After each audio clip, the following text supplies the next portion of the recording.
সূরা ইখলাস কখন পাঠ করলে সাথে সাথে ফলাফল পাবেন, ভালো করে বুঝেন।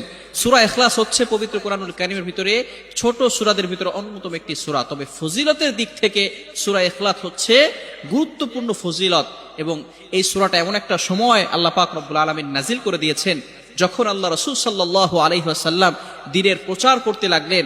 এমন সময় আল্লাহ পাক রব্বুল আলামিন এক আল্লাহর দাওয়াত দিতে লাগলেন।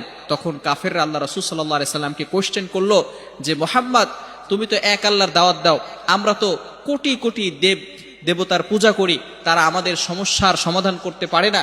তুমি যে আল্লাহর দাওয়াত দাও সেই আল্লাহ কয়জন এবং সেই আল্লাহর সন্তান আছে কিনা? সাথে সাথে আল্লাহ পাক রব্বুল আলামিন এই কাফেরদের প্রশ্নের উত্তরে আল্লাহ রাসূল সাল্লাল্লাহু আলাইহি সাল্লামের কাছে এই সূরাটি নাজিল করলেন, কুল হুয়াল্লাহু আহাদ আল্লাহুস সামাদ লাম ইয়ালিদ ওয়া লাম ইউলাদ ওয়া লাম ইয়াকুল লাহু কুফুয়ান আহাদ।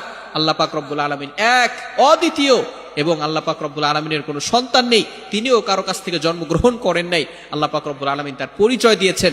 সুতরাং এই সূরাকে যারা মহব্বত করবে, আল্লাহও তাদেরকে মহব্বত করবে। বুখারী শরীফের হাদিস, আল্লাহ রাসূল সাল্লাল্লাহু আলাইহি ওয়াসাল্লাম নিজে বলে দিয়েছেন। আয়েশা রাদিয়াল্লাহু তাআলা আনহা থেকে বর্ণিত, বুখারী শরীফের 7375 নম্বর হাদিসের ভিতরে আসছে, এক সাহাবী শুধু সূরা ইখলাস পড়তে বেশি পছন্দ করতেন এবং নামাজে বারবার এই সূরাটা পড়তেন।